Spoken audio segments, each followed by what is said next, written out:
Assalamu alaikum everyone. Subject EVS. Today we'll start chapter number 1. Who will do this? Who will do this का मतलब होता है कि कौन ये करेगा. The chapter is beginning with the story. Chapter के स्टार्टिंग में एक स्टोरी बताई गई है. वो स्टोरी से हम आगे बढ़ेंगे. The story is Meena and Chintu are brother sister.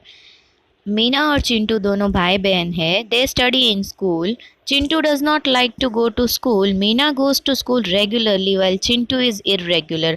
दोनों स्कूल में पढ़ते थे. चिंटू को स्कूल जाना बिल्कुल भी अच्छा नहीं लगता था. Meena goes to school regularly. Meena school regularly रोज़ जाती थी और चिंटू बहुत ही इरेगुलर था. कभी जाता था कभी नहीं जाता था. Mummy wants to educate both the children namely Meena and Chintu. Mummy को दोनों बच्चों को पढ़ाना था, मीना एंड चिंटू को. Grandfather tells both of them a new story every day. उनके दादा उन्हें रोज़ नई नई स्टोरियाँ बताते थे. Grandmother teaches them how to sing. उनकी दादी अम्मा उन्हें सिखाती थी कि गाना कैसे है. गाना गाना सिखाती थी. Chintu and Meena are dear to all in the school. School में चिंटू और मीना सबको बहुत ही अच्छे लगते थे. They are friendly with all the students in the school. School में जितने भी स्टूडेंट्स थे वो सब के साथ फ्रेंडली अच्छे से मीना और चिंटू रहते थे. Mum and dad are much worried about the Chintu study. Chintu की पढ़ाई के बारे में वो हर दम उनके अम्मी और अब्बा को फिक्र रहती थी. They keep a close watch at their going to school regularly. वो लोग क्लोज वॉच मतलब बहुत अच्छे से देखते थे, ऑब्जर्व करते थे कि वो स्कूल रेगुलरली जाए. अब थिंक एंड से करके कुछ 2 क्वेश्चन आंसर दिए हैं. What would Chintu dislike going to school. Chintu को स्कूल जाना क्यों अच्छा नहीं लगता था. एक चीज़ वो भी थी कि स्कूल मॉर्निंग की होती थी तो वो उठना चाहता नहीं था. What would Chintu dislike in the school. School में उसे क्या नहीं अच्छा लगता था. उसे स्कूल में पढ़ाई करना अच्छा लगता नहीं था. Now see in the blue box primary duties. We get many facilities where we reside और ड्वेल. हमें बहुत सी ऐसी फैसिलिटीज़ मिलती है जिससे primary duties. We get many facilities where we reside और ड्वेल. जहाँ हम रहते हैं. रिसाइड और ड्वेल का मतलब होता है रहना. जहाँ हम रहते हैं वहाँ हमें बहुत सारी फैसिलिटीज़ मिलती है. To preserve and maintain them is our moral duty. उनका ध्यान रखना और उन्हें संभाल के रखना हमारी मोरल ड्यूटी है. We use water and hence it is our duty to utilise it carefully. हम पानी का यूज़ करते हैं तो ये हमारा फ़र्ज़ बनता है कि हम उसे केयरफुली अच्छे से संभाल के यूज़ करें. It is our duty to maintain the trees streets and our environment. हमारे आसपास जितने भी ट्रीज़ है, गलियां हैं, हमारा सराउंडिंग का जो एटमॉस्फेयर है उसे अच्छे से मेंटेन करना हमारा फ़र्ज़ है. It is our prime duty to utilise our amenities wisely and rationally. Amenities का मतलब होता है फैसिलिटीज़. वो हमारा फर्स्ट फ़र्ज़ है कि हम जो फैसिलिटीज़ यूज़ करते हैं उसको हम वाइसली मतलब दिमाग से और रैशनली मतलब अच्छे से दिमाग को यूज़ करके सोच समझ के अच्छे से यूज़ करें. Now look at the next page. What is given observation. आपको 6 पिक्चर्स दी गई है. ऑल द 6 पिक्चर्स में कुछ डिफरेंसेस बताए हैं आमने सामने. पिक्चर्स देखोगे तो आपको समझ में आ जाएगा. फर्स्ट पिक्चर में है one boy is doing toilet in the open area, and at the second image a girl is going to toilet. Which is the correct thing? Second one.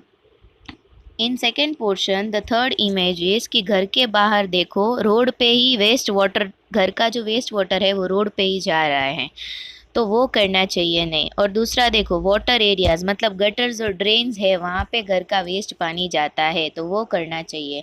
Last वाली image में एक लड़की है जो road पे ही कचरा फेंक रही है और दूसरी बाजू दूसरी है जो डस्टबिन में ही कचरा डाल रही है. तो जो ये फर्स्ट 3 पोर्शन है वो हॉरिजॉन्टली वो तीनों गलत है और दूसरे पोर्शन में हॉरिजॉन्टली जो तीनों है वो सही है. हमें करना चाहिए.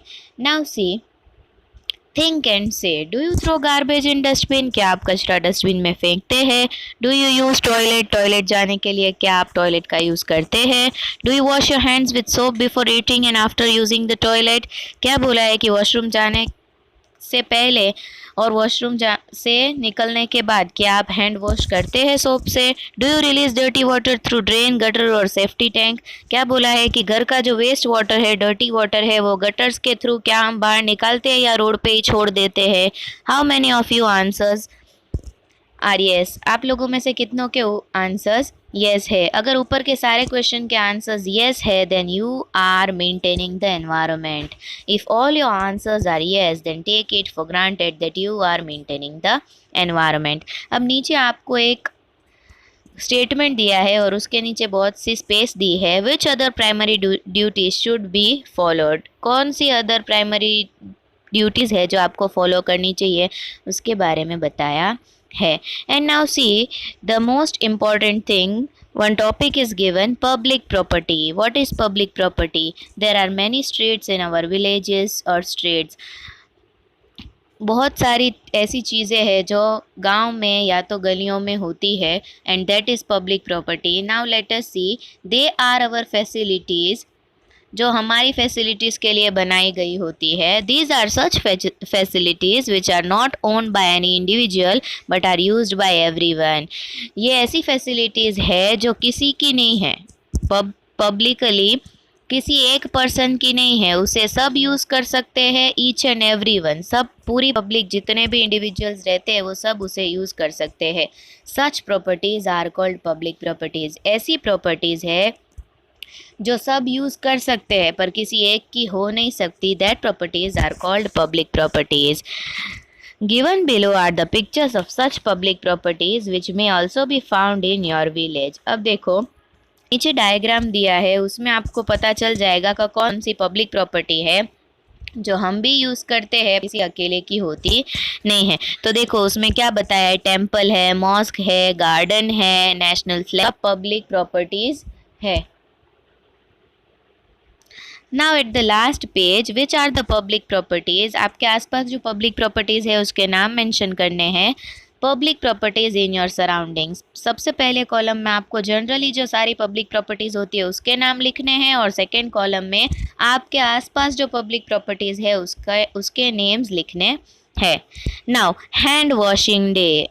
This is for your general knowledge purpose. 15th October is celebrated as Hand Washing Day. Dirty hands can cause many diseases. You all are saying that